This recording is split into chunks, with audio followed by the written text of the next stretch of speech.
नमस्कार दोस्तों, आज के इस वीडियो में हम लोग देखेंगे 2025 का जो मैट्रिक का एग्ज़ाम है झारखंड बोर्ड का, उसमें से धातु और अधातु चैप्टर से जो इम्पोर्टेंट प्रश्न है जिसका आने का संभावना ज़्यादा है, उस क्वेश्चन को हम लोग देखेंगे। चलिए दोस्तों, वीडियो को स्टार्ट करते हैं। इस चैप्टर से टोटल 5 अंक आएंगे और टोटल क्वेश्चन सिलेक्ट किया गया है 19 क्वेश्चन है। उसमें से ऑब्जेक्टिव है 10, very short answer 2 question, short answer 5 और लॉन्ग आंसर 2 क्वेश्चन। बारी बारी से हम लोग क्वेश्चन को देखते हैं। पहला क्वेश्चन है, सबसे अधिक तन्य धातु कौन सी है? उत्तर होगा सोना, ऑप्शन ए सोना। धातु की प्रतिक्रियाशीलता का सही क्रम है, इसका ऑप्शन होगा आंसर डी। सोडियम सबसे ज़्यादा है अभिक्रियाशील, उसके बाद मैग्नीशियम, उसके बाद जिंक, उसके बाद कॉपर। अगला प्रश्न, निम्नलिखित में से विद्युत का सबसे अच्छा चालक कौन है? इसका आंसर होगा ऑप्शन ए कॉपर। गंधक एक है, इसका आंसर हो जाएगा अधातु, ऑप्शन बी। सिनेबार किसका अयस्क है? ऑप्शन बी पारा। इसका स्पष्टीकरण भी दिया हुआ है, वीडियो को पॉज करके देख सकते हैं हम लोग। तांबा और जस्ता की मिश्र धातु को क्या कहते हैं? ऑप्शन ए पीतल। निम्नलिखित में से किसे चाकू से काटा जा सकता है? Option A lithium. वह कौन सी अधातु है जो विद्युत की सुचालक है? इसका आंसर हो जाएगा ऑप्शन ए ग्रेफाइट। लोहे पर जिंक चढ़ाने की विधि क्या कहलाती है? Option B गैल्वनीकरण।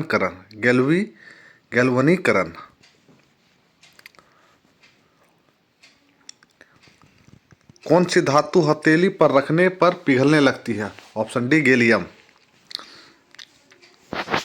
अगला प्रश्न, उभयधर्मी ऑक्साइड क्या है? किन्हीं 2 उभयधर्मी ऑक्साइडों के उदाहरण दीजिए। इसका उत्तर होगा ऐसी धातु की ऑक्साइड है जिनकी प्रकृति अम्लीय तथा क्षारकीय दोनों प्रकार की होती है, उन्हें उभयधर्मी ऑक्साइड कहते हैं। जैसे एल्युमिनियम ऑक्साइड Al2O3 तथा जिंक ऑक्साइड ZnO उभयधर्मी ऑक्साइड के उदाहरण हैं। अगला प्रश्न, सोडियम धातु को मिट्टी के तेल में डुबोकर क्यों रखा जाता है? इसका आंसर है सोडियम अभिक्रियाशील धातु है, यह हवा में स्वतः जलने लगती है और सोडियम ऑक्साइड का निर्माण करती है, इसलिए इन्हें सुरक्षित रखने के लिए आकस्मिक आग को रोकने के लिए मिट्टी के तेल में डुबोकर रखा जाता है। अगला प्रश्न, निस्तापन क्या है? एक उदाहरण दे। कार्बोनेट एस को सीमित वायु की उपस्थिति में अधिक तापमान पर गर्म करने पर यह ऑक्साइड में बदल जाता है और भाप में बदलने वाली अशुद्धियाँ बाहर निकल जाती है। इस प्रक्रिया को निस्तापन कहते हैं। इसका उदाहरण है ZnCO3 plus heat ZnO plus CO2 इसमें उत्पाद के रूप में बना है। अगला प्रश्न, खनिज एवं अयस्क में अंतर स्पष्ट करें। खनिज है, सभी खनिज अयस्क नहीं होते और पृथ्वी की भूपरपट्टी में प्राकृतिक रूप से पाए जाने वाले तत्व या यौगिक खनिज कहलाते हैं। और अयस्क में है, सभी अयस्क खनिज हैं, वे खनिज जिनसे धातु आसानी से और कम लागत पर प्राप्त की जा सकती है अयस्क कहलाते हैं। अगला प्रश्न है, संक्षारण को परिभाषित करें। संक्षारण से बचने के 2 उपाय लिखें। वायु तथा नमी की उपस्थिति में किसी धातु का परत बनकर नष्ट होना संक्षारण कहलाता है। संक्षारण से बचाव के उपाय है यश लेपन, जिंक की परत चढ़ाकर या पेंट कर, धातु के ऊपर पेंट करके या ग्रीस लगाकर, धातु के ऊपर ग्रीस लगाकर। अगला प्रश्न, भर्जन क्या है? एक उदाहरण दे। सल्फाइड एस को वायु की उपस्थिति में अधिक तापमान पर गर्म करने पर यह ऑक्साइड में बदल जाता है और भाप में बदल जाने वाली अशुद्धियाँ बाहर निकल जाती है। इस प्रक्रिया को भर्जन कहते हैं। उदाहरण है ZnS plus O2 ZnO plus SO2 बना है। अगला प्रश्न, मिश्र धातु किसे कहते हैं? इसके 2 नाम तथा उपयोग लिखे।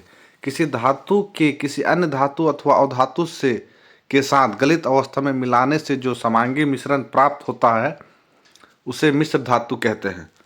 मिश्र धातु के नाम एवं उपयोग। इस्पात है एक मिश्र धातु जिसका उपयोग है जहाज तथा वाहनों के निर्माण में। उसका पीतल जिसका उपयोग है बर्तनों के निर्माण में। अब लॉन्ग आंसर टाइप है। पहला प्रश्न, धातु और अधातु के बीच भौतिक गुणों के आधार पर अंतर स्पष्ट करें। धातु के बारे में, धातुओं में एक विशेष प्रकार की चमक होती है। धातु विद्युत धनात्मक होती है। धातु उष्मा एवं विद्युत की सुचालक होती है। धातु आघातवर्धनीय तथा तन्य होती है। धातुओं की घनत्व उच्च होती है। अब अधातु के बारे में, अधातु में ऐसी चमक नहीं होती, अपवाद आयोडीन और ग्रेफाइट में चमक होती है। अधातु विद्युत ऋणात्मक होती है, सिर्फ हाइड्रोजन धनात्मक होता है। अधातु उष्मा एवं विद्युत का कुचालक होती है, सिर्फ हाइड्रोजन एवं ग्रेफाइट विद्युत के सुचालक होते हैं। अधातु अघात वर्धनीय तथा तन्य नहीं होती। अधातु की घनत्व निम्न होती है। अंतिम प्रश्न है, आयनिक यौगिक ठोस अवस्था में विद्युत का चालन नहीं करते हैं, परंतु गलित अवस्था में ये जलीय विलयन के रूप में विद्युत का चालन करते हैं। इसके पीछे क्या वैज्ञानिक कारण है?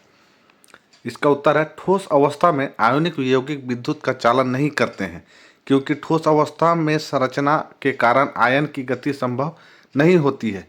लेकिन आयनिक यौगिक गलित अवस्था में विद्युत का चालन करते हैं, क्योंकि गलित अवस्था में विपरीत आवेश वाले आयनों के मध्य स्थिर वैद्युत आकर्षण बल कमजोर पड़ जाता है।